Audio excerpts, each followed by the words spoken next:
Typhenie Kae Johnson was a 25-year-old from Euless, Texas. She was a tomboy and lived with her brother. On the evening of October 10th, 2016, Tiffany and her ex-boyfriend got into an argument outside by her car. They then went around the corner of the building for privacy.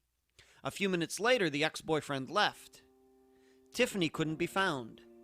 She was never seen again. I'm Ed Densel, and this is Unfound.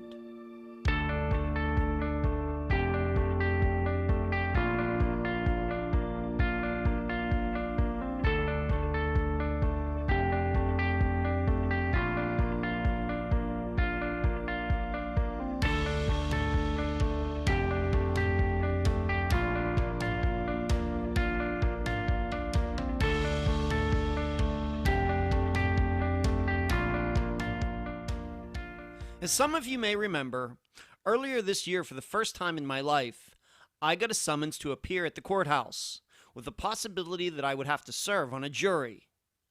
Gotta be honest, I wasn't looking forward to it. Yeah, I know it's supposed to be a duty that every citizen must fulfill, and without it, our justice system wouldn't work, and being that my life is full of true crime, that I should be so excited to be part of the process.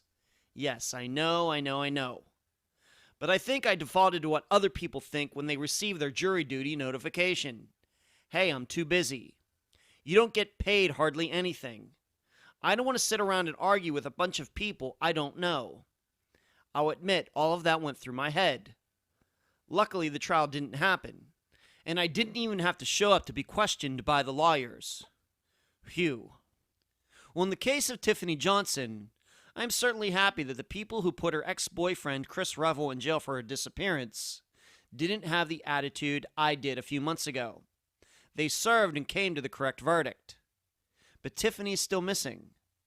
So sometimes things don't always end with a trial by jury. And now a summary of the case. This is brought to you by my friend Megan Good's website, charleyproject.org. Typhenie Johnson started her life in Iowa, being born as a fraternal twin to her brother Asher. Then as a young woman, Tiffany ventured to Texas where Asher was already living, moving in with him. She seemed to be well on her way, eventually getting a job in insurance. Through a strange circumstance in which Tiffany and another girl discovered they were dating the same guy, this other girl introduced Tiffany to the girl's brother, Chris Revell. The two hit it off and quickly became a couple. But the relationship wasn't smooth. Chris was possessive, although there were no signs he was ever abusive to Tiffany. Yet eventually she decided to move on. So on the evening of October 10th, 2016, Tiffany was at her apartment with her brother Asher. Her ex Chris showed up unexpectedly to talk. The two stood down in the parking lot arguing while Asher watched from the second floor. Eventually Chris and Tiffany moved around the corner of the building out of Asher's sight. After a few minutes, he went downstairs to see what was going on. What Asher saw was Chris shutting the trunk of his car, then driving off. Asher looked for Tiffany in the complex but could not find her. He called Chris to find out what happened, but Chris was non-responsive. Asher called 911 and the police showed up. They called Chris and ordered him back to the complex. When he arrived, they charged him with kidnapping Tiffany. She was never seen again. Over the course of the following weeks, Tiffany's family discovered Chris had been involved with another woman who went missing 10 years before, Taalibah Islam. She has also never been found. Chris Revell was put on trial for the aggravated kidnapping of Typhenie Johnson during the summer of 2019. He was found guilty and sentenced to life in prison. Yet Tiffany still has never been found, and questions remain. Number 1. Chris was not gone that long on October 10th. Where could he have disposed of Tiffany's body so quickly that it has not been found? Number 2, is it possible that Chris had help in causing Tiffany's disappearance? And number 3, why don't prosecutors use the charge of aggravated kidnapping more in missing persons cases? Tiffany's family agrees with the jury's verdict, and their search for Tiffany continues. The guest for this episode is Tiffany's aunt, Janelle Hoffeld. Unfound news. I'm back in Florida after a combined 2 weeks in both Pennsylvania and Canada. I had a great time hanging out with my dad, my best friend Doug, and his son. But the fishing was terrible, the worst it's ever been. The lake turned over. You can look that up. But I learned to play the card game 31, and it turns out I'm pretty good at it, which is nice. Next, Season 2, Volume 1 of the Unfound book series is out in ebook form. I'll be working on the print version over the next week. I anticipate that Season 2, Volume 2 will be out before the end of October. And yes, transcribers should be expecting their next round of books and payments within the next couple of weeks as well. Finally, we went over 6,000 members in the Unfound Podcast discussion group on Facebook. And I can remember when there were only 62 people in there. Wow. Where you can find Unfound. Unfound supports accounts on Podomatic, iTunes, Stitcher, Instagram, Twitter, Spotify, and Facebook. On Wednesday nights at 9 p.m. Eastern, please join us on YouTube for the Unfound live show. Contribute to Unfound at patreon.com/Unfound Podcast. This week I need to thank Togi and Shelley. You can also contribute at PayPal, unfoundpodcast@gmail.com. This week I need to thank Carol. That is also the email address. Merchandise, the books at Amazon.com in both ebook and print form. Do not forget the reviews. Shirts at unfound-podcast.myshopify.com.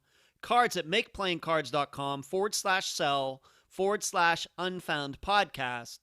And please mention Unfound at all true crime websites and forums. Thank you. I'm so happy to have on this episode of Unfound the aunt of Typhenie Johnson, Janelle Hofelt. Janelle, welcome to Unfound. Thank you. Let's start here. Let's talk about Tiffany's family. Of course, your family as well. Her family, brothers, sisters, mothers, aunts, uncles. How would you explain the Johnson/Hofelt family? We're a strong family. We stick up for one another. If someone gets hurt, we're there. We won't let the other person hang. We're a strong family. And how many? You are Janelle's aunt, so are you the sister of her father or her mother? I'm Tiffany's mom's aunt, Dub. Tiffany's mom's aunt. I'm her sister. Okay, Tiffany's mom's sister. Okay. Sister. All right, that's fine. Tiffany's mom's sister. And what is her mother's name? Deb. Deb? Yes. Okay, Deb. All right, so you're Deb's sister. Okay. And how many nieces and nephews do you have that are Deborah's children? Deb's children? 4. Okay, I got 2 nieces and 2 nephews. Okay, and what are the approximately their ages? Are they all kind of close in age to what Tiffany was, or are they spread out? Very close in age. They're all 14 months apart, and the twins are 14 minutes apart. Oh my! Tiffany had twin sisters, twin brothers. Tiffany is a twin. Oh, okay. I don't know if I ever knew that. That's interesting. So an identical twin. No, they're fertile. She has a twin brother. Oh, a twin brother. And is that Asher? Correct. Okay, and we're going to talk about him later. Well, that's very interesting. Okay, so we have twins, but one is a female, one's a male, and then we have another brother and another sister, and they're all very close in age, I guess somewhere in their 20s, mid-20s to late 20s. The oldest one is 30. It goes 30, 29, and the twins are 28. Okay. All right. And it should be known that, of course, this disappearance happened in Texas, but you live in Minnesota. Have you always lived there, or at one time did you live near Deb in the state of Texas? No, I was born and raised in Iowa. And then my family moved my husband and my son moved to Wyoming. Wow. And then 6 years later, we moved up here. Okay. And so you're Deb's sister, so she was born in Iowa as well, and then somehow made it to Texas? Correct. Okay. All right. And would you say that you're close with your sister Deb? Very close. Yes. Very Yes. close. Okay. All right. So Deb has 4 children, 2 boys, 2 girls. One of them, of course, is Tiffany. And the way you knew Tiffany, and I'm not sure how often you got to see her, being that you lived in uh, you live in Minnesota now. How would you explain Tiffany, her personality? You know, what was she into, her education and everything? And Tiffany, she grew up as a tomboy. She was born and raised in Iowa. She Mm-hmm. grew up she was a tomboy, and she would play. We called the kids, my son and Dub's 4 kids. They made up a game called tinny ball. It's with a tennis ball and you use your hand. So she would go up there and play at Greenwood Park and play there. So she was really anything what the boys did, she would do it.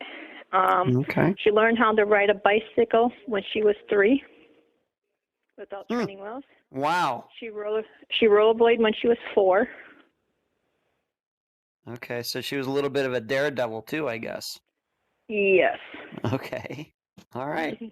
All right, 3, 4 years old, already rollerblading. I don't think I've ever rollerbladed ever. Okay. And as she got older, did she continue to be in sports, continue to be a tomboy, or what? She continued to be a tomboy. She played softball. She would play football with us. She would play almost anything with many sports you could think of. She would try. Mm-hmm. And then her family moved to South Dakota. And then once she was done with schooling there, then in about 2015, she moved to Texas because Asher was there. So she went to visit Asher, and she liked it, so she moved down there in 2015.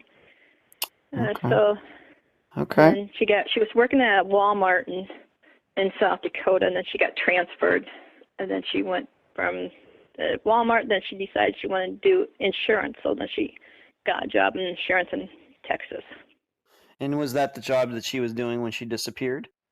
Correct. Okay. I guess that when she was in high school, that she was into sports. I mean, did she play on like a high school softball team or basketball team? And maybe did she do that? Did she go to college? No, she did not go to college. She played softball. I don't know if it was school. Mm-hmm. I think that was the only sport she played in was softball. She was working in insurance.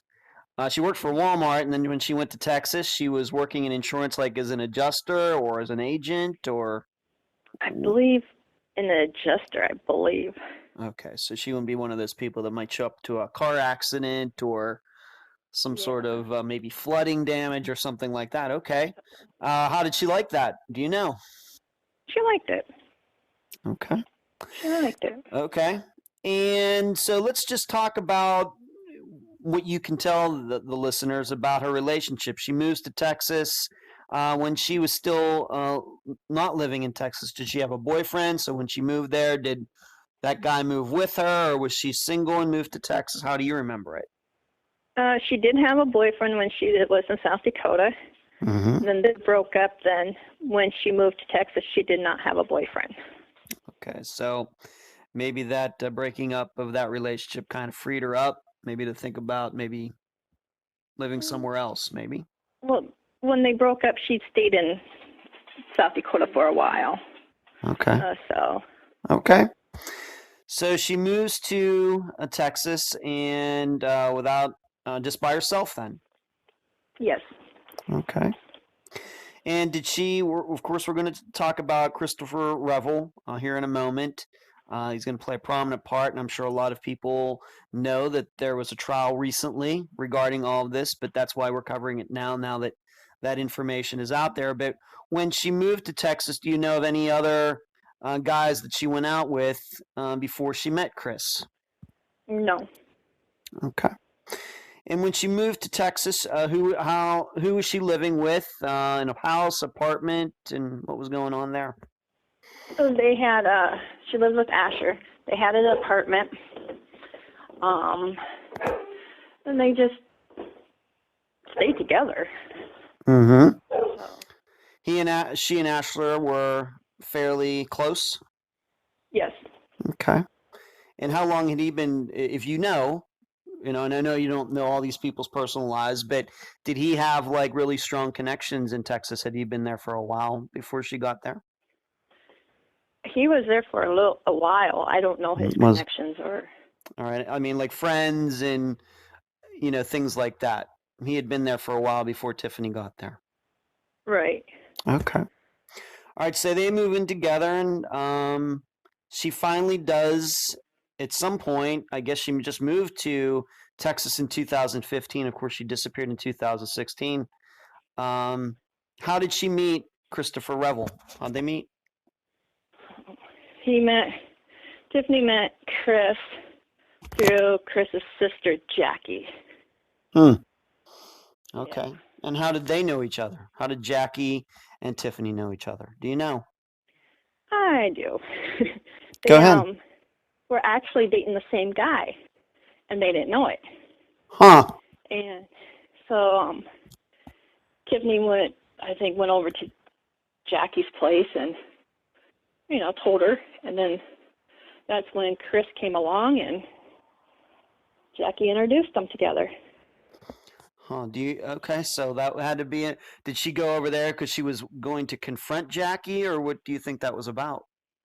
I think she was going to ask her about what was going on with her and this other guy, but I'm not for sure what all took place. Okay. But I do wish that Jackie and her family told Tiffany about Chris's background history. Right. Well, we have to certainly talk about that in this interview. That is going to play a very important part. But that's interesting. Usually, when two women find out they're dating the same guy, one doesn't end up fixing the other one up with some other guy. That's a very unique situation. What do you think about that, Janelle?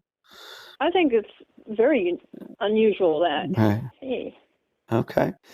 Do you think that everybody, like, did Asher know this was going on? Did her mother, the way you remember this back, I guess, maybe in 2015, early 2016, did you know that was going on?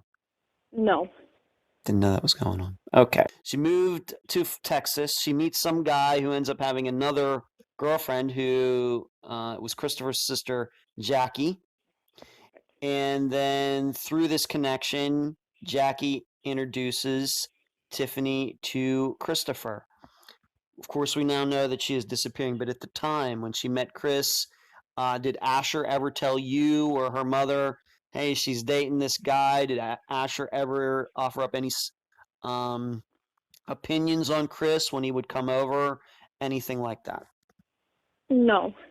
I mean, I even went out there in 2016, and I met him. Mm-hmm. And well, let's talk about that then. Being that you brought that up, let's talk about that. You went to Texas in August of 2016. What brought that on? Why did you go there? Vacation or what? Tell us. Tiffany wanted me to go and visit him, because Tiff and I are close. Mm-hmm. I'm close to all my sister's kids. And she wanted me to go there for a visit for a week, so I did with my son. And we was at a gas station just down the road from their house, their apartment, and was getting gas in her car, and Chris comes up. Well, he acted like really he was shy, and I didn't think of anything of it at first. Mm-hmm. And then a couple days later, she wanted to go look for cars. Well, Chris, he knows cars. He knows the make, model, and years of cars. That's why we thought he would be a good choice to come. He says, can't you see I'm busy? He was playing a video game. And right there, kind of like, yeah. Okay. I did not like his attitude or his personality or anything from that time. Okay. And how long were you there in Texas during this trip? A week. A week. And how many times would you say you saw Chris over that week? Probably every day. Almost every day. Oh, every day. Okay. And so that's the one time that he was rude, I guess you would say, that sticks out. Was that the only time? He just kind of like made it look like Tiffany was nothing compared to him. Mm-hmm. Because he's a controlling, jealous kind of person. Mm-hmm. And that came out. But did Tiffany ever tell you this before you got there? Did she say, I'm dating this guy, Chris, and, he's kind of, controlling and everything? Did she ever say that before you went down? Oh, no, her and I would message back and forth over Facebook. Mm-hmm. And she told me that she was dating this guy named Chris and everything and how they met. And sometimes Tiffany would stay at his mom's house. And she would just say how rude his mom was and how Chris was. And, but she just, it's okay, It's just how they are, I guess. And then I'd tell her how I felt. People should not do that to anybody. Yeah. If they want respect, they better treat you with respect. Right. So in kind of a way, it sounds to me like, and we had talked about this in a previous conversation, it sounds to me like she might have been defending him a little bit, at least a little bit, not totally, but a little bit. I think a little bit. Mm-hmm. Because when I was out there, she asked me, how do you break up with a guy? Oh, really? Yeah, I told her, I don't have the first clue. I said, just tell him that you need a break. Because normally that would work for me. Mm-hmm. So. Okay, so when you were down there for that week, that was a conversation. It might have been in her mind that she was thinking about breaking up with Chris for whatever reason, because he's controlling or some other reason. Maybe she met some other guy, but she wanted out of the relationship. Yeah. Okay. Okay. And when you were there, did Asher, her brother, if you can say, did he ever offer up any opinions about Chris, being that he obviously saw him a lot more than you ever did? Yeah. Asher, he stuck up for Tiffany. Okay. What does that mean exactly? Well, if Tiffany had a problem, he was there. Mm-hmm. And then if she needed to talk, he was there. Mm-hmm. So if she needed any advice, she would go to Asher. And so yeah, he was there for support. Mm-hmm. So at no time did Asher ever say to, for example, your sister Deb, Tiffany and Asher's mother, Deb, she's dating this guy Chris, and he's kind of bad news. Never said anything like that, to your knowledge? No. Okay. To my knowledge, no. Okay. So you were there in August of 2016. She disappears August 10th, 2016. So you were there just 2 months before she disappeared, and this is what you saw when you were there. I mean, overall, would you say that was it a positive week down there? And when you left, did you think that Tiffany was going to continue to be with Chris, or did you think that she was going to break up with him like within the next couple months? What do you think? They would break up off and on. And she would break up. He would keep on coming back. Mm-hmm. And he would do this poor me kind of way. And then he says, she texts me, he says, nope, he broke up with me. Then he keeps on coming back. It's like, back off, dude. If you're going to break up, you're going to break up. Don't come back. But he got jealous because Tiffany's a very pretty girl. Yeah, we've all seen the pictures. You're right. Yes. And she could not wear makeup. She couldn't have her hair up. No matter what, he would get jealous. And if she had a nice outfit just coming off work, he would get jealous of her. And I think he was happy that her car was not working, that her brakes were out, because he would know exactly where she's at. Mm-hmm. And was her car not running correctly when you were there for that week? Her car was working just fine. Okay. Because I flew out. I flew to Texas. So she was my main ride. So, yeah, her car worked. Okay, her car was fine. Okay. All right, so you go back to Minnesota. And once again, this will be late August into early September. And so let's now just talk about the days and weeks before she disappeared. Just some things that maybe you knew at the time, or maybe you found out about them after she disappeared. In September of 2016, Okay. Chris told Tiffany that he got shot, Oh my. and Tiffany in the stomach, and Tiffany was trying to get a hold of him, and he went. So she asked if I would text him, which unfortunately I had his cell phone number, and I texted him to see if he was okay and so forth. And he finally got back, and whatever he sent, I forwarded to Tiffany. And I said, he's okay, you know, I told him he should go and get checked out. He goes, no, I'm okay. Well, finding out way back before Tiffany even came an item, he was running away from somebody, and they shot at him, hit a tree, and the piece of the bark went into his side. Wow. That's how so yeah. Okay, so he made up the story about getting shot, but it wasn't true? No, it was not true. Okay, when did you find out about this particular story? After she disappeared. After she disappeared. Yeah. How did you find that out? Oh, I have a friend that knows the computer and knows how to search things, and this person is the one that told me about all this information from one of Chris's old friends. Okay, so she has a connection to some of Chris's other friends who were talking about this, and that's how you found out. I know you don't want to maybe you don't want to reveal your source and all that, and that's perfectly fine. But I just need to at least a little background on that. Being that you don't live there, you know, you lived in Minnesota. I'm just wondering how you would find out about a story like that, especially. This person actually lives in Iowa. Okay. Okay. Well, all right. It's just, you know, if you're going to tell me that somebody told you something like that, I'd like to at least hear a little more about that. I'm sure the listeners do too, just to at least verify it at least a little bit. So you had somebody that was doing some work freelance for you and, you know, told you about this. Do you think this is a story that Tiffany ever told Asher, her brother? I really don't think so. Okay, so something that maybe she kept very close to the vest, and if this story did happen, maybe he was looking for some sort of sympathy from her. Maybe. Right. Possible. Okay.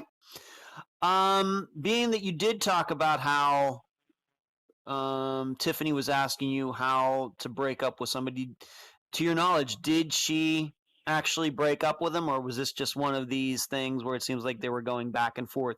Was there some sort of real breakup before they disappeared or not? There was an actual breakup, yes. Okay. And do you know when this happened? How close to October 10th, 2016 did this happen? I believe, and I really don't know approximately when, but I know it happened. And because Tiffany was having a friend over, and she was making supper for this friend, and Chris kind of like showed up when this friend arrived. So that's what kind of like triggered everything. So I don't know approximately when Tiffany actually broke up with him. Okay. But she was still kind of with him when you were there, but by the time that she disappeared, your understanding is that Tiffany was pretty set on moving on? Yes. Okay. And you had already talked about her car. Could you talk about that again? There is part of the disappearance, of course, something that I think Chris talked about during his trial, that what was wrong with Tiffany's car at the time of early October? It seems like it was fine when you were there, but what was the story regarding that? Her brakes. She called us, I believe, October 10th, and wanted to know how to fix brakes. I don't know nothing about brakes, so she talked to my husband, and she was telling her what to do, and she says, I'm not strong enough. And so then Chris finally moseyed on down, and then she decided, heck with it, I'm going to have a mechanic fix it. So Tiffany's mom bought stings for her brake job. Mm-hmm. And then this mechanic fixed it. So, and that's all I know about the brakes. Okay. But you had said something earlier about how Chris didn't mind that her car was broke because then that mean that, she needed a ride from him or something. I mean, how long had that been going on? Probably maybe a couple weeks. Couple weeks. So when did she, okay, so she disappeared on October 10th, 2016. When was it that she called her mother about this car problem? I don't know when her mom got notified about getting brake parts and stuff. I don't know. Okay. But eventually I'm just guessing on dates. Okay, that's fine. Okay, but I guess what we're trying to establish here is that given that during the trial that Chris was trying to blame the disappearance on, well, she might have gone with this mechanic. I think we have to set up why there might be a mechanic involved anyway, somebody that works on cars anyway. And it had to do with Tiffany's car, which at some point it seems in September the brakes had gone bad on it. Yes. Okay. All right. And just to remind everyone, what was the living situation for Tiffany at the time of her disappearance? She was living with her twin brother and his girlfriend in their 2-bedroom apartment. Okay. Okay, so this is this whole situation. She's with Chris. She met him through this his sister Jackie. They just happen to be dating the same guy. But Jackie says, "Why don't you date my brother, Chris?" Tiffany goes along with that. They're an item during 2016. She's living with her brother and her brother's boyfriend. She's having some car issues. Girlfriend. His girlfriend, I'm sorry, living with Asher's girlfriend. Yes. And so this is the situation. This is what's going on. And on top of that, Tiffany has this job working for an insurance company. And somewhere in there, between when you saw her and when she disappeared, it seems that she had finally decided for sure that she did not want to be with Chris anymore. So that takes us to October 10th, 2016. Of course, in about another month and a half, we're coming up on the 3-year anniversary. But what do you know about that day? What did Tiffany do that day, and how did Chris end up over at her apartment complex? What did she do that day? Tiffany was at work, of course, and she got off. And then that night, that's when she was going to have supper with her friend. And can we use his first name? Can we use this guy's first name, please, to make this a little easier? Russell. Okay, so she's going to get together with Russell. All right, thank you. Yes. Mm-hmm. So Russell came over after work. He got dropped off by, I believe, his cousin. And Chris was there, and Russell seen Tiffany and Chris talking over by her car. So Russell went over there, and Chris thought Russell was a cousin of Tiffany's. And when he went over there, Tiffany told Russell, "It's okay, I got this, just go upstairs." And that's how her keys were found on top of her car. Because it was kind of chilly that day, so Tiffany was going to get a jacket from her car. Okay. And then, so Russell went upstairs, and it was waiting for Tiffany to come up. Mm-hmm. And then Asher would look on the patio, because they lived on the 3rd floor, looked up on the patio and seen them talking. It was getting kind of loud.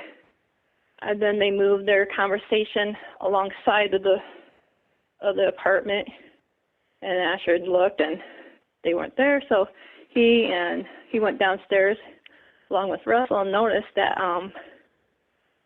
Chris was shutting the trunk of his car. And then when that happened, he took off. Asher noticed that Tiffany's cell phone and sock was laying right by where his car was. And I know before Chris left, he went upstairs to get some of his things, and they asked Chris, Asher and Asher's girlfriend asked where Tiffany was. He says Tiffany left with somebody in a car he did not know. Exact same story what he told in 2006. Okay, and we're going to get to 2006. All right, so this is a little hard for me to understand, though. Let's just go through this for the listeners again. Okay, so Asher is up there on the third floor. Tiffany and Chris are down on the ground, like in the parking lot or something. They're in the parking lot. Okay. And so he's watching this. It seems like it's a heated discussion. It's an argument, but it doesn't sound there wasn't any punching or grabbing or anything that he saw. No, nothing like that. Okay.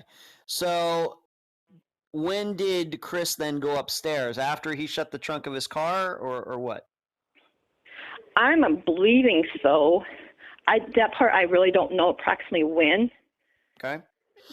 Because Tiffany wasn't around, so I'm assuming it was when he was shutting his trunk. Okay. Well, that's when he was shutting his trunk, but you said that Chris went upstairs and got a few things. Was this after he shut his trunk? Yes. Okay. Okay. And so at that point, what did Chris say again? What did he say? And of course, Tiffany wasn't around. And what did he say? He says that Tiffany left with somebody in a car he did not know. Okay. Okay. And around that corner, being that they went around the corner, is that where that's where Chris's car was? Correct. Okay. And where was, do you know, once again, I know you don't live there. I know you don't live in the apartment complex, but the way you understand it, where was Tiffany's car parked, like right beside his or what? No, hers was, they have a designated parking area. Mm-hmm. And so hers was in her parking area by her complex. Okay. And so it wasn't near Chris's car, wherever he parked. No. Wherever he left. Were any other people down there on the ground floor? Of course, it's an apartment complex. Did anybody, to your knowledge, see them arguing at any time? Was Ashley the only one? As far as I know, nobody heard or seen anything. Oh. Okay. Yeah. So Asher gets down there, sees Chris shutting the trunk. It's a little hard for me to understand the timing of all of this about him going back upstairs to the third floor. It sounds like that would take some time, and I have to admit that I'm a little puzzled on if Asher couldn't find Tiffany, that he would just allow Chris to go right back upstairs and come back down without more of an explanation in that. But that's a little hard for me to understand, but maybe that's exactly what happened and I wasn't there. So okay.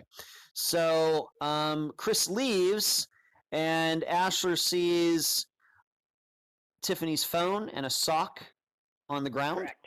On the ground. Okay. And what does Asher do? He goes upstairs, calls Chris's phone, and tells him, "You need to come back here now." He says, "All right, I'll turn around." He was right by this corner store that was just a little ways from the apartment complex. "I'll turn around. I'll be there in a couple minutes." Okay. He never showed up. So Asher called again and says, "Dude, you better get back here now." Mm-hmm. And then that's when they called the police and reported her missing. And the Fort Worth got there pretty quickly.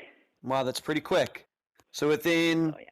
I guess what you're saying is within a few minutes, of course, Asher calls Chris. Chris, says that Tiffany went with somebody else, but still Asher was very concerned, and he called the police right away, like let's say within 10 minutes of Chris leaving. Yep.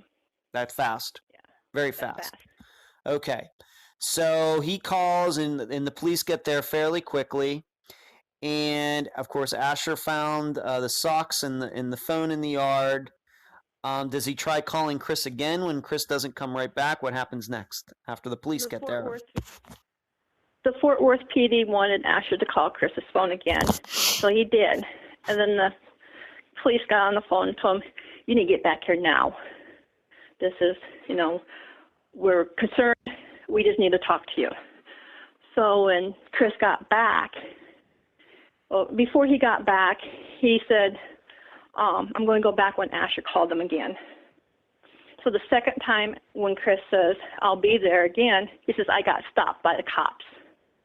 Okay. And which he never did. Then okay. When Asher called the police and they came over and the cops told Asher to call Chris's phone again. So he did. Then the cops came and says, "We need you back to the apartments now." So Chris came back. When he arrived to the apartment, he was sweaty. And at that time, the temperature was in the low 60s. Mm-hmm. So it wasn't extremely hot. Mm-hmm. And he acted like he was searching for Tiffany, concerned about her disappearance, where she was. But when he was interviewed with the PD, the way he would mention Tiffany's name is her, never by her name. What's her name? And then he was concerned about how he was going to get home. He was more concerned about, how am I going to get home? How am I going to get to work? Am I going home? So he really never acknowledged, Right. Tiffany. I need to ask you probably at this point, when Chris left the apartment, how long did it take before he came back to the apartment? Of course, the police wanted him to come back immediately. How long was he gone in that time frame? Approximately. Not looking at my the maps, I'll say probably an hour. About an hour it took. So he was gone, and then he came back, and he was gone for about an hour. Yep. It was because with the traffic and everything, but he took mostly interstate. Okay. We don't need to make any excuses for him. All we want to know is we want to make sure the listeners understand that he didn't just come right back. It was a considerable amount of time, even though Asher called him twice, and the police themselves said, "Hey, you better get over." It wasn't like Chris was hurrying to get back. Correct. Okay. All right. And of course, given, and we're going to get into the rest of this, but on the strength of all of that data alone, of course, this is before any phones were checked, any GPS and everything else. It was on that evening, that night, that Chris was charged with kidnapping. They took him into custody then. Correct. Okay. It was late that night, early Tuesday morning on the 11th. Okay. All right. So there must have been reason to do that. I have to tell you, in disappearance cases, I can't tell you how odd that is. It's very, very rare for that to happen. But thankfully, it did happen in this case. Of course, we know that the case is still unsolved at the time we're doing this interview. Of course, finding her, we know that Chris is in jail, and I think a lot of people know that, and I want to talk about that later. But when did you find out about what happened on October 10th? I found out on October 11th in the morning. Okay, how'd you find out? Asher called us. He called family. Okay, so he called you directly. Yes. Okay, what do you have to say? He says, "Aunt Nell, Tiffany is missing. I don't know where she's at." I called the police, and he told us what was happening. Like, what I told you all. Mm-hmm. He says, "Chris is arrested, but I can't find her." And he won't talk. So of course, Asher told Mom first. Right, of course. It was like a disbelief, because you don't think this would ever happen to your family. Mm-hmm. Yeah. But boy, when it does, your whole life just crumbles right in front of you. Yeah. Right. At any time when Asher called you, did he say that he thought Chris did something to her? Did he say it explicitly, or was it more of it implied? He didn't really tell us what he thought. Mm-hmm. Because Okay. he was just too worried. He's worried about Tiffany. Where's Tiffany? Mm-hmm. Which understood. His twin sister. Sure. I would be the same thing. I'd be worried about my twin too. Right, of course. Okay. Do you know that, once again, I realized you weren't there. I want the listeners to remind them to know that you weren't there. Of course, you were in Minnesota. But once they arrested Chris, did they search his car that night or early the next morning? Being that they arrested him, did they get a search warrant to go through his car? If we're to believe that he did do something to Tiffany, must have put her in his car. Did they look through it? Did they find anything? I know they looked through his car, but I don't know when they did it. Mm-hmm. They did not find anything. as far as I know. But Okay. what they did, they matched his tire print and his shoe print by Tiffany's sock and her cell phone. Okay. Leading them to believe that he was responsible for the sock and the phone being there. Correct. He All was right. the last one that seen Tiffany. Okay. And maybe you could extrapolate that out to something that he did something to her. She dropped her phone, and as he was putting her into the car, one of her socks fell off, or maybe they were in a fight and one of her socks got ripped off or something. You could imply that, but I'm guessing that did not come out in the trial, that stuff. Right. Her sock is like one of those no-show socks, those ankles kind of socks. Little ones. Right. Okay, little one, like ankle high or something. Right. Okay. Right. Okay. And Tiffany never leaves home without her phone. So that was another sign, okay, where's Tiffany? Because Tiffany always has her phone. Okay. So he's arrested at that point for kidnapping, not murder, not manslaughter, but kidnapping. And he's put in jail. Aggravated kidnapping. Yes. And he's taken to jail that night. What do Tiffany's family, her mother, anybody else do over those next few days? What did the police do, etc.? What do you know about all the searches and things that were done right after this all happened?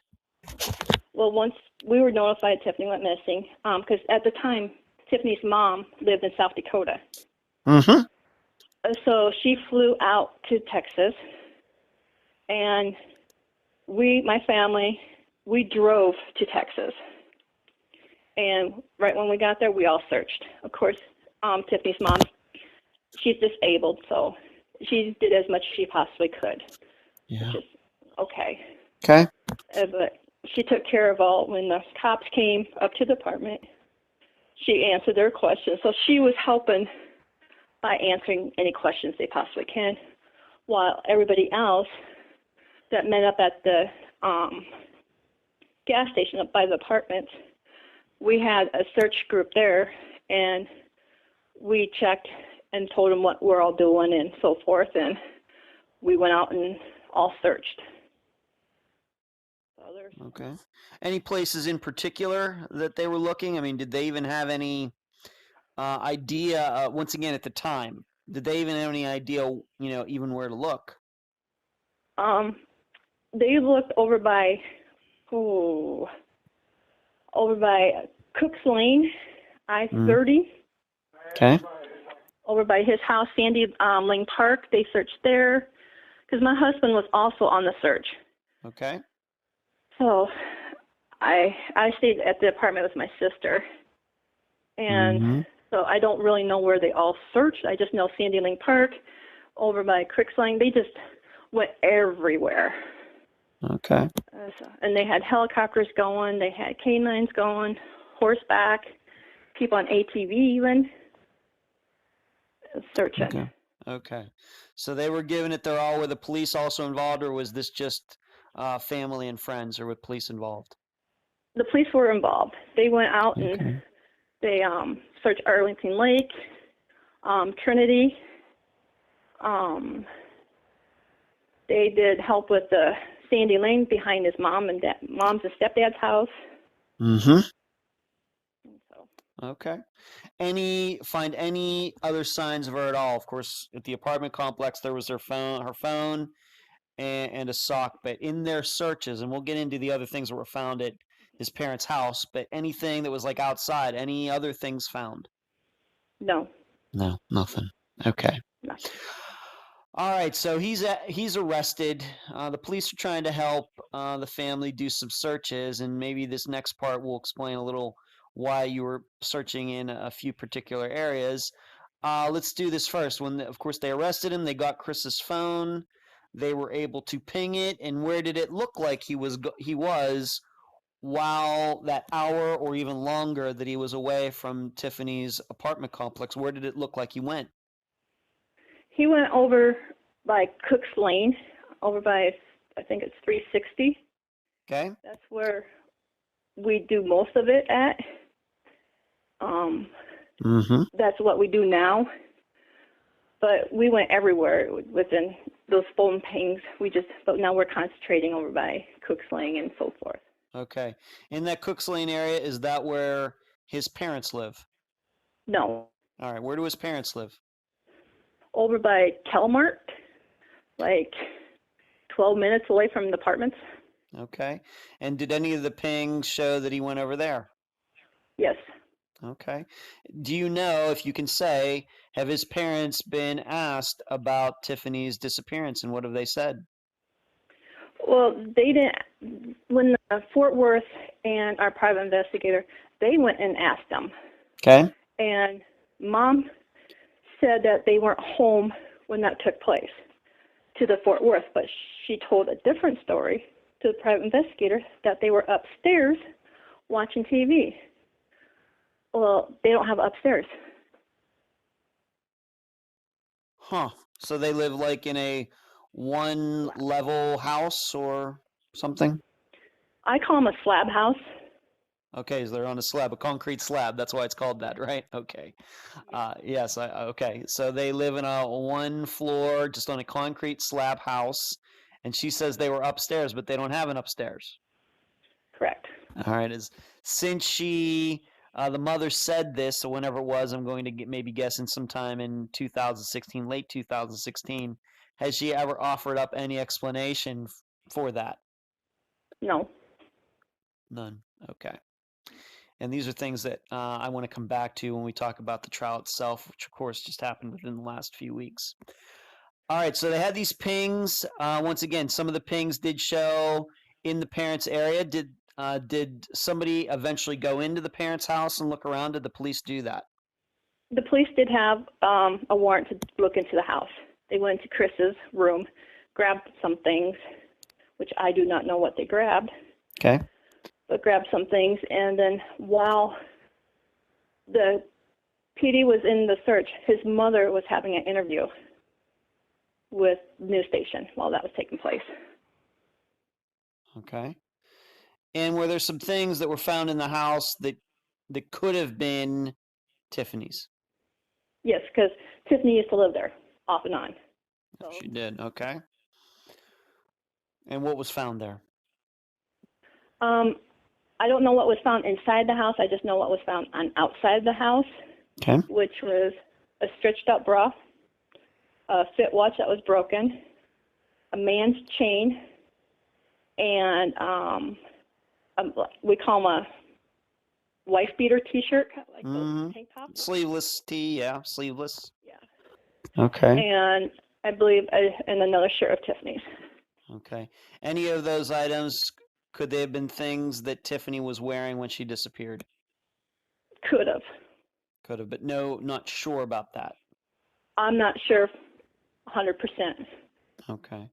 And like you said, she did live there at one time, and there could be an explanation for those things being there. She lived there at one time.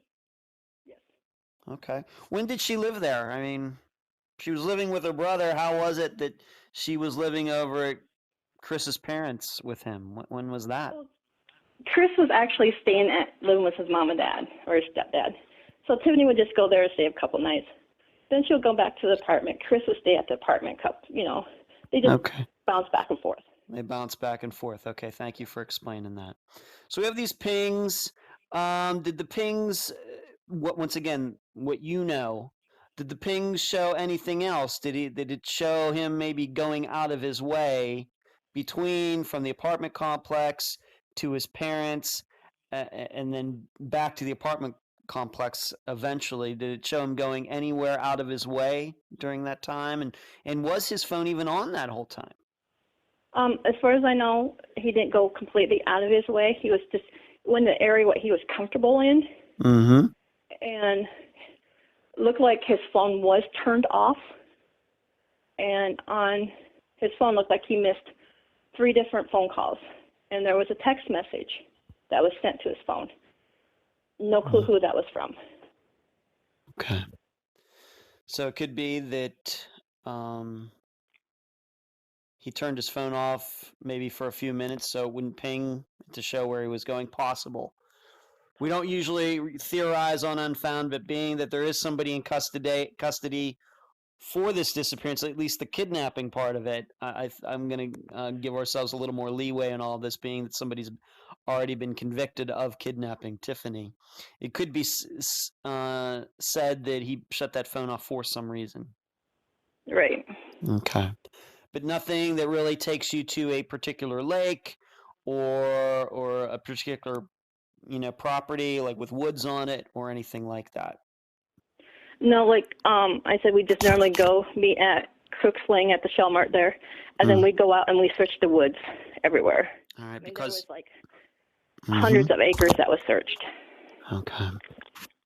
Because that's one of the places that that was one of the places that his phone pinged. Correct. Okay. Do you know if, being that the parent, at least his mother, couldn't keep her story straight, do you know if at any time the police might have threatened her with maybe an accessory to kidnapping or something like that, being that her son was charged with that and was convicted of it, being that, she had two different stories for what was going on and whether she saw her son or not? I do not know. I believe they haven't. Okay. When was the first time you heard the name Taalibah Islam? After Tiffany went missing that week, we met Taalibah's family. How did that all come about? Did the police tell you something about Chris, or did Taalibah's family find out about Chris and this disappearance and contact Deb, or how did that all work? Do you remember? I do. Taalibah's sister seen it on the news, and they said, "Oh my God, he did it again." And so he contacted Asher, I believe, and told him what all happened in 2006. And then we got together and found out the exact same story, what he did to Taalibah. Okay. And he had a child and everything from Taalibah, and it's just all his background came up. All right, let's go through that a little piece by piece. I realize that you are not an expert on Taalibah's disappearance, but the way you understand it is her disappearance, the kind of the generalities of it, similar to Tiffany's disappearance. Yes.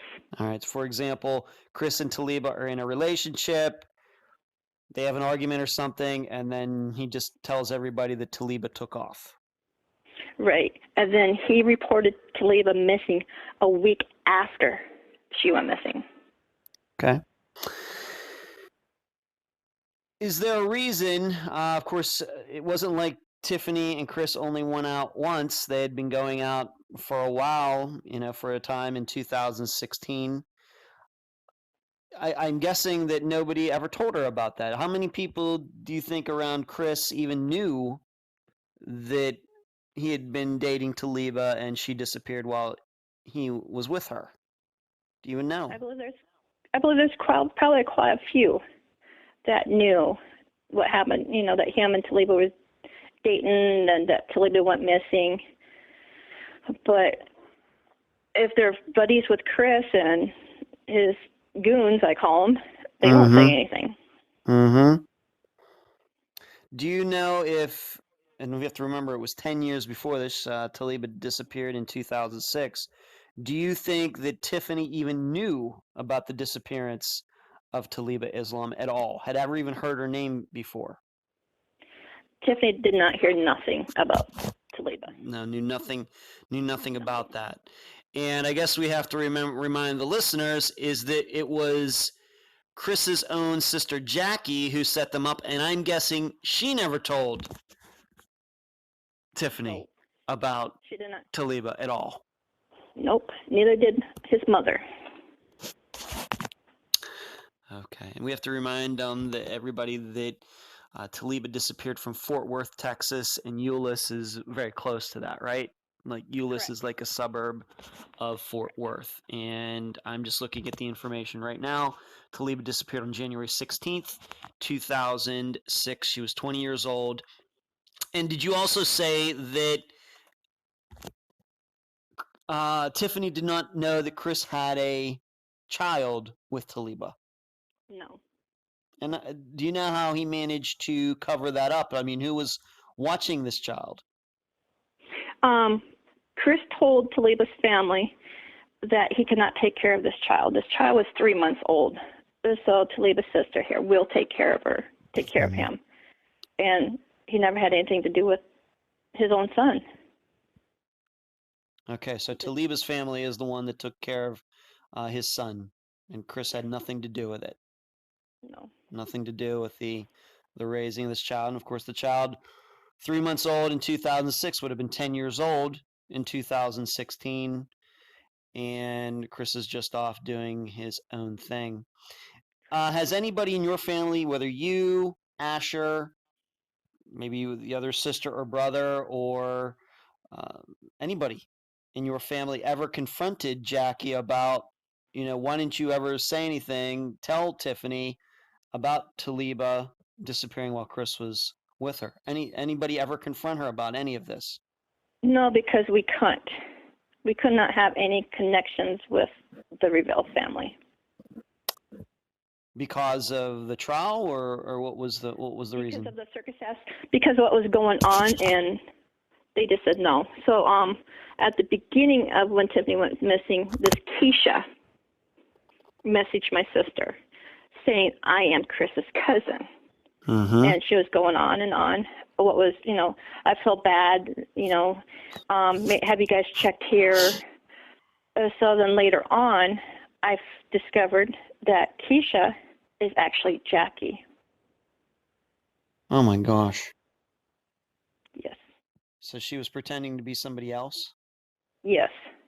And the way I found that out is I went on Facebook and I grabbed Keisha's profile and I grabbed Jackie's, and you cannot have the exact same kids. You just can't. Right. And that's when I looked more into her pictures, and here's the mom. On Keisha's profile, I'm here with my mom at this fashion show. Went on to Jackie's profile, found that same picture. I'm here with my mom. Oh my. So yeah. Well, she wasn't very sneaky about it, was she? No. Not exactly No. a criminal mastermind to do something like that. Okay. So, and when did this happen? How long after Tiffany disappeared did that happen? I'll say a few months afterwards. A few months. But Keisha got hold of Deb that week Tiffany went missing. Okay. So I found out that Keisha was actually Jackie a couple months afterwards. Afterwards. Okay. Thank you for that. And has your family gotten to know Taalibah's family fairly well, and you kind of both working together on it now since 2016? Yes. Okay. So to us, Taalibah's family is family to us. When we go out searching, we're not searching only for Tiffany, we're also searching for Taalibah. Okay. And does Chris have a criminal record? Oh, yes. He does. Okay. And what are the nature of these crimes in general? Well, according when the trial came out, they mentioned that when he was out in Colorado, he had a record clear back in 2002, in 2003, in 2004. Okay. And then he met Taalibah in 2006, and then in 2008, he got arrested for robbery. He served 5 years, so he got out in 2013. 4 months later, 2013, he gets arrested again. He was supposed to be serving 5 years. He only served 2 years. And then 2016, he does this to Tiffany. So he does have a history. Do you think that Tiffany knew about any of this? Did she know that he had a criminal record at all? Not just this extensive record, but anything regarding time served in jail? She told me he was in prison once. Well, that's partially true. It's once and then twice and then 3 times and whatever. Okay. So he wasn't able to cover up everything. He covered up about Taalibah, and he didn't mention that he had a child, but he did at least mention to her once that he had a criminal record for something. Yes. Okay. Okay. Do you think that might have been one more reason that Tiffany was looking to leave him? Could it be? What do you It could think? be, but I think it was more because he's controlling, possessive of her. Mm-hmm. And I just need to ask, did Tiffany ever have any problems with the law at all? Ever? Anything? No. No drugs, nothing like that, no shoplifting, anything? She's never been in jail. No. Okay. Nothing. All right. So she would have been kind of an opposite person of Chris, but and I could see maybe why they wouldn't get along, but she continued to be with him, I guess, even after she found out that he was in jail. But sometimes that's the way these things go. So you find out not long after Tiffany disappeared that Chris was with Taalibah Islam when she disappeared. However, let's make clear, he's never been charged with anything in her disappearance, ever. Nothing. Nothing. Okay. And in talking to Taalibah's family, have they ever given you, anybody in your family, an idea of what they think Chris could have done to Taalibah if he did do something to her? Because with Taalibah's family, they think Taalibah is deceased. Okay. Yeah. And we're hoping she's not. But, Right. but if she's not, we know her mental status won't be the same. Right. Okay. Do you know if Chris, in those 10 years, if you got any information on this, did he ever offer up any explanation as to what happened to Taalibah? Of course, what Chris has said, and we'll get into this, when we talk about the trial a little bit, he's of course saying that somebody else took Tiffany, not himself. In Taalibah's disappearance, has he ever offered up any reason that she disappeared? He just says that she hopped into a car he did not know. Okay, so same thing, same story for both disappearances. Yes. Okay. All right, so he gets charged with kidnapping. Was he in jail the whole way from the time he was charged until his trial in August of 2019? Yes. He never got bail or anything like that? No. Okay. What did you think, which was your family thinking between October 2016 and August 2019? That's quite a bit of time for, somebody to come to trial. And, what went on during that time? Of course, we know you were searching for her, and I understand there's another search that's going to be coming up. But, what did you think about this trial? Were you talking to the prosecutor? What was going on there? Well, the first prosecutor got let go. So we got this new one. And she would keep us up to date on what was going on, when the next hearing is, if there's a conference hearing, a status conference hearing is what they call it. So she kept us up to date on those, and then she says, once the trial comes, I'll have to call you and we'll have a phone conference. I go, okay. And so Lisa Callahan is the DA that represented Tiffany's case. Mm-hmm. And she did a wonderful job. And she kept us up to date, like I said. And okay. She's good. Mm-hmm.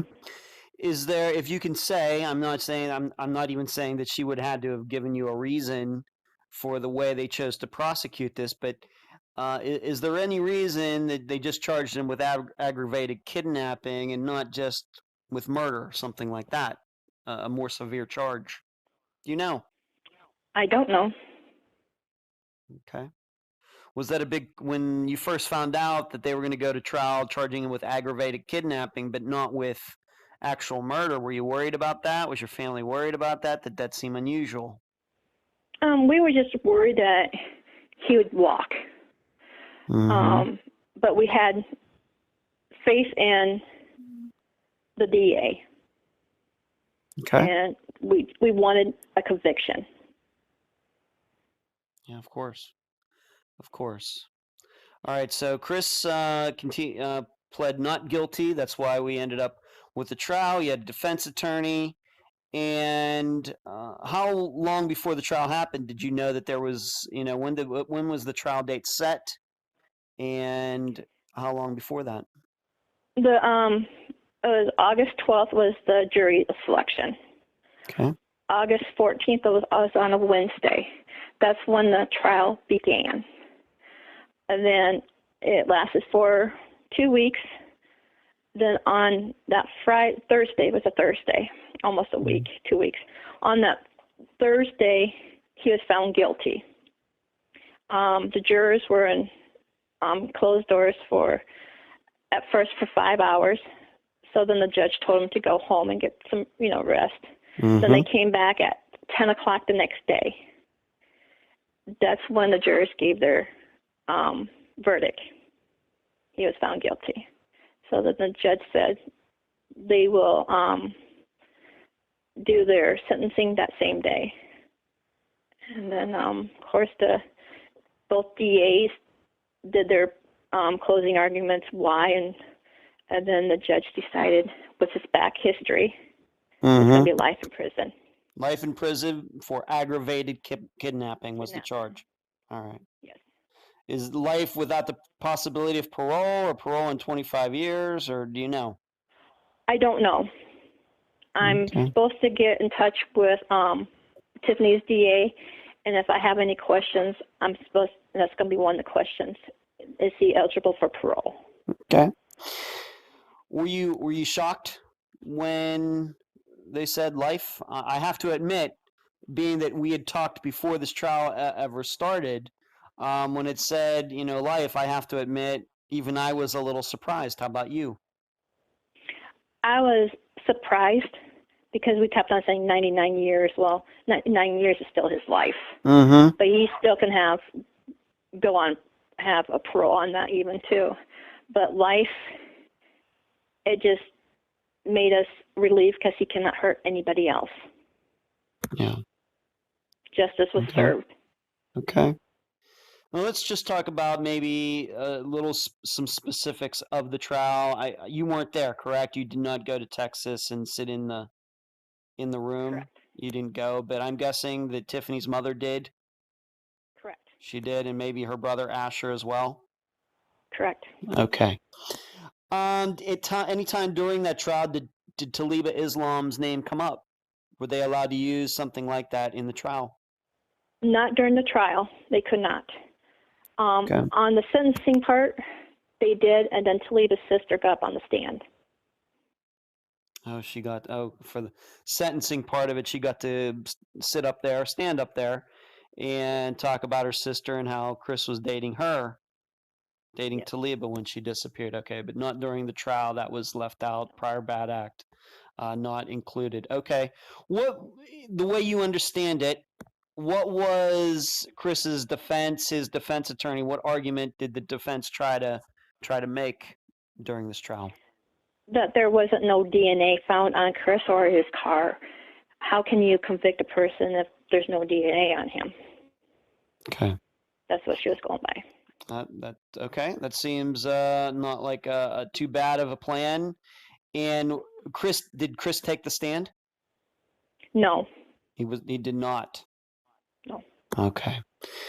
And is it your understanding then that they tried to say that he just was not responsible for this, and like we said before, did he try to push this off on somebody else? Did that come out in the trial or not? Yes, Chris's attorney tried to push it off to the mechanic. Okay. And was the mechanic part of this trial? Did he get called to sit up there? Do you know? Yes. He did. Wow. Okay. He did. He did. And and did he actually show up that day or not, or what? He showed up. Okay. And was that before or after Tiffany disappeared? That was the Fort Worth PD finally got hold of this guy a week before the trial actually started. Oh my. And yeah. And because we didn't know who this mechanic guy was. And then they finally got hold of him and got his statement. And then Tiffany's DA asked, told him to come if he would like to stand. And give his side of the story, Mm-hmm. and he showed up. Okay. Okay. And I guess what he said, I guess the jurors must have believed it, that he had nothing to do with the disappearance. All right. Yes. We had talked about Chris's cell phone. Did the cell phone information come out during the trial? Did they talk about that some? Yes. They talked that he had a social page that was deleted. He had some text messages that was deleted. Mm-hmm. If I don't know who the text messages were to or anything, but I know they were all deleted, and that came out into the trial. And were the police able to, some electronic forensics expert, able to recreate those texts and anything so they could be read or not? I don't know for sure. Okay, so once again, it could be a sign of him trying to cover something up, but I know myself, I delete text messages, and things all the time, so we don't know. Is there any record of while he was gone from the apartment complex before he came back to Tiffany's complex? Did he call anybody while he was gone during that time? Do you know? I just know that there was a phone call coming in at the apartment, and that's all I know. And then there was 3 missed calls or 3 missed text messages that he, and no clue who they're from. Okay. We talked about this in a prior conversation, but I'm going to ask you again. Is there any reason to believe, any proof that maybe Chris could have had help with this, an accomplice after the fact? So we realize that he's there, Tiffany's there, nobody else, any other of his friends are maybe there in the complex. Of course, Asher just saw the two of them arguing, before she disappeared. Is it possible that is there any proof that Chris might have had some help during that time that he was away from the apartment before he came back? I mean, there's no proof of it, but my gut feeling, he had help. Okay. That's just my gut feeling. All right, that's just the gut feeling. And we are, of course, though, we do know that his mother couldn't keep her story straight for that night. She was either home or she wasn't. She was upstairs in a house that doesn't have an upstairs. That doesn't seem very good. No. All right, so Chris now is in jail. He's been sentenced.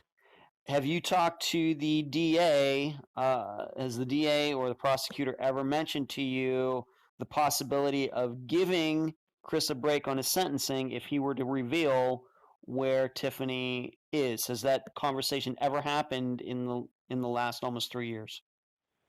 I just know during the trial there was a plea deal. If he told us where the girls were, he would be getting, I don't know how many years, but he would not talk. You would not go for that deal? No. Or even though, okay, and that was during the trial. That was before he was sentenced, though. Correct. That was before he lost in court. That was before he got sentenced to life, that they tried to make a deal for both. I guess what you're saying is Tiffany and Taalibah. Correct. All right, and he didn't go for it. No. Okay, and once again, I realize that you're not Tiffany's mother. Of course, Deb would be, of course, the one responsible for this, being that Tiffany was not married. She didn't have a husband or anybody like that. Deb would, of course, be the point person for this. Has she ever said to you maybe that the defense attorney might be open to that? Or has the prosecution ever told her anything like that? I know that the defense attorney, Tiffany's attorney said that Chris asked Tiffany to marry him, and then said that he hated her. But otherwise, no one else she was never engaged to anybody. Right. Well, I guess what I'm asking you, Janelle, is that at any time during this discussion, when this was brought up before the trial started, did the defense attorney seem open to trying to convince his client, Chris, to reveal this? Or was it just a complete No, I mean, if you don't know, you don't know. I have to ask these questions because of Yeah. the job that I do. I'm just wondering if you know anything about that. I don't know. Don't know. Okay. No. All right, so the trial's over. We're doing this interview, even though this interview will not play until September, but we're doing this interview on August 28th, 2019. And so the sentencing was just done a week ago, correct? Correct. It was just done a week ago. And how's this past week been? Now that you know that Chris has been held responsible, of course, I guess we're inclined to believe that maybe, unfortunately, Tiffany isn't with us anymore. But Right. since living this was for this almost 3 years, what's this past week been like? Any different than all the weeks before, or what? It's just pretty much the same, but we just know that he's not free. He will never do this to anybody else. We're happy that there's a conviction, but we're stuck in this nightmare where where's Tiffany? Yeah. So, it's just, there's so many mixed emotions that goes through your head. Right. It's hard to answer. Yeah. I guess what you're saying is there might be a little bit of relief, but not a lot of relief because Tiffany's still missing. He may be in jail, but it still feels like you have a lot of work to do. Right. If he was a true man, why didn't he tell us where Tiffany is? It's a simple, she's here. You know you're going to go to prison anyways. Why don't you just tell us? But you chose not to. Yeah. What's the next step in all this? You talking to maybe Asher, maybe your sister Deb about, what's going to happen next? You've already mentioned there's maybe going to be another search coming up. Is that right? Another search? Right, on September 2nd. All right, September 2nd. There's going to be a search. Okay. Everybody's going to be meeting up at the shell mark on Cooksling. It's 1401 Cooksling, Fort Worth, Texas, shell mark. Okay. I'm going to let everybody, of course, the interview will not come out till after that, but I will let everybody know in the discussion group. They'll know that I've done this. Once they hear this interview, they will know that I will let everybody know that there is something going on regarding that. Yeah. And we do have a Facebook page. Yeah, Bring please. Tiffany Johnson Home. Please tell them about it. It's called Bring Tiffany Johnson Home. You can join, of course, but I look into your profile, make sure, it just have to be the safety. I understand that. And if you join, you just ask to please share Tiffany's information. If you're able to go on searches, if you would, help us no matter what. And then I make the search events. I post that on to Bring Tiffany Johnson Home. And if you're able to pass out flyers, we have one gentleman that's been there since day one. He's now part of our family. His name is Art. He's a wonderful man. And he goes out all the time. And there's some of the searches drive 2 hours away, an hour away. So these guys are dedicated. They're part of our family now. Yeah, it's good to find people like that. Yes. Because no family. Please continue. Please. We do have T-shirts that can be bought it's Bring Tiffany Johnson Home T-shirts. It's also on the Facebook page too, and that will help the searchers with any water, any supplies they need, gas, anything what they need. That money's there. Okay, very good. It's good to find people like that who aren't relatives that are willing to help out because no family is quite big enough to handle all of this, right? No, there isn't. Right. And if these people are showing up, they're very committed to it. They never knew Tiffany, but they still show up because they want to help. Right. Okay. They're a godsend. Right. And do you know if are there any searches still being done for Taalibah Islam? I don't know, but like we call our team Tiffany. Mm-hmm. We still search for Taalibah. Yeah. While we're searching for Tiffany. Okay. Okay. I'm just wondering, I'm just kind of thinking out loud here. When Taalibah disappeared, I realized it was Fort Worth, Texas. Does anybody even know if Chris, after she disappeared, went into the same areas that he did after Tiffany disappeared? You've talked about Cook's Lane and that particular area. Is there any proof that he went into that area right after Taalibah disappeared? Do you even know? I don't even know. No. Because my knee-jerk reaction is thinking that he would have put both, if he did something to Tiffany and he did something to Taalibah, that they would be in the same area. Yes. Something, but you know. He had these tattoos. Nothing against tattoos, but there were signs of gang related. Were they? And that was brought up on the trial. No, that's no surprise. A gang detective that was pointing out certain tattoos. So yeah. Okay. Well, that's no surprise. I don't think I'm too surprised by that. That many times in jail and everything, I don't think I should be surprised by that. Probably listeners won't be either.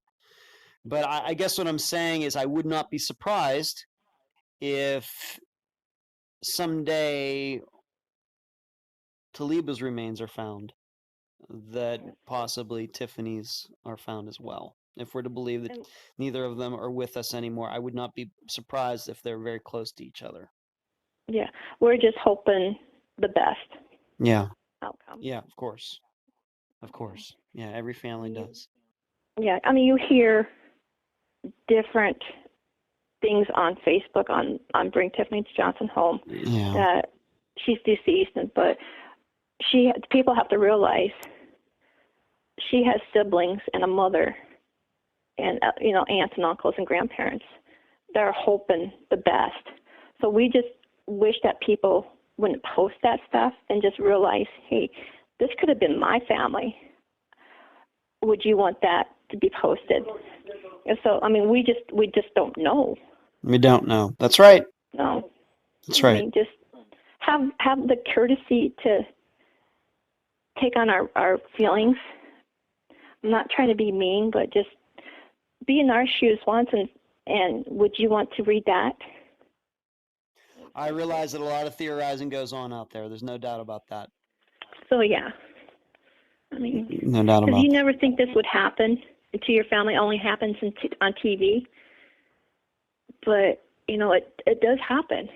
And now what I do, since I can't work, I dedicate my time for the missing.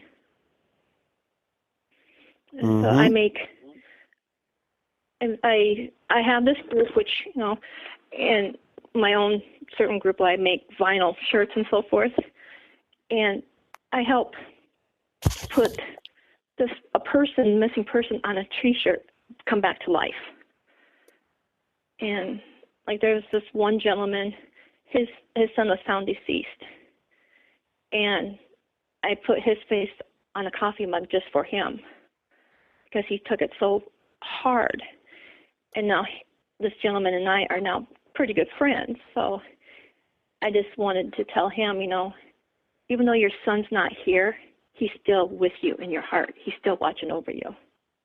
You just can't give up hope on anything. Right. No, you can never give up hope. Not until all these people are found, for sure. Yeah. For sure. I mean, millions and millions of people are out there missing. Some of them are runaways. I mean, yeah. It's a sad world anymore. Yeah, and disappearances, they happen without warning. Yes. Without warning. Who would have thought that, Asher's right there, Tiffany and Chris are arguing, which I'm sure they did many times before. Yeah. Asher's thinking, okay, well, I see her right there. It's no big deal. This is going to be like every other time. And all that happens is going right around the corner. Yep. And then she's gone. Blink of an eye. Yeah, that's right. Any last words before we complete this interview, Janelle? Just always for the parents and siblings and so forth, if you get in an argument, like for siblings, if they get in an argument with one another, always tell them that you love them, no matter what. And for the parents, always tell your child that how much you love them, because you just never know. You just never It's know. a very good message, Janelle. Very good message. Very good. And teach your kids, the cell phone isn't the answer to everything. Know your surroundings. If you don't know your surroundings, blink an eye, you can be gone. So true. Yep. That's what all of my guests have said. Just never see it coming, and it does seem like it just doesn't seem possible, but unfortunately it is. It is. Yes. Yeah. The society what we live in is just sick. People just don't care about another human being. They just don't care. Janelle, I thank you for being on this episode of Unfound. Thank you for having me. You're welcome. And that was my interview with Janelle Hoffeld, aunt of Typhenie Johnson. I thank her for joining me and all of you on this episode. Emily and myself tried to reach Taalibah Islam's family before I recorded this episode, but we were unsuccessful. Should someone in Taalibah's family hear this program, please contact us. We would love to cover Taalibah's case as well. Like Angie Yarnell's case from earlier this year, and Zoe Campos's from 2018, there is no doubt who the perpetrator is. Chris Revell surely murdered Typhenie Johnson, even though that's not the charge he was convicted on. Something went on after they went around the corner of the building. Chris attacked her, put her in the trunk, then disposed of her during the roughly hour and a half Chris was gone. The tough part about this case is it's virtually the opposite of every other one Unfound has covered. In those others, it took hours, days, if not weeks, for people to realize someone was missing. In Tiffany's, her brother realized it in a minute, if not less, and still, Tiffany has not been found. It just doesn't seem possible. But it's true. What makes it even harder to understand is police know where Chris was for about 95% of the time he was gone. Still, no one has been able to find Tiffany. The question is, why? I think this case proves how easily a human body can be hidden or disposed of, even when the person doing so didn't have a plan beforehand. The human body isn't that big. Once a person is deceased, the body can be contorted into positions that the person could have never accomplished while alive. And I think if you were to start casually riding around looking for places you could dispose of a body, and where it never would be found, you'd find quite a few hiding places. And on top of all of that, Chris Revell has an advantage over all of us. He had done this before, with Taalibah Islam. And that kind of brings me to my main point. I think if I knew more about Taalibah's disappearance, and I surely want to make that happen, I think I could better understand Chris's modus operandi.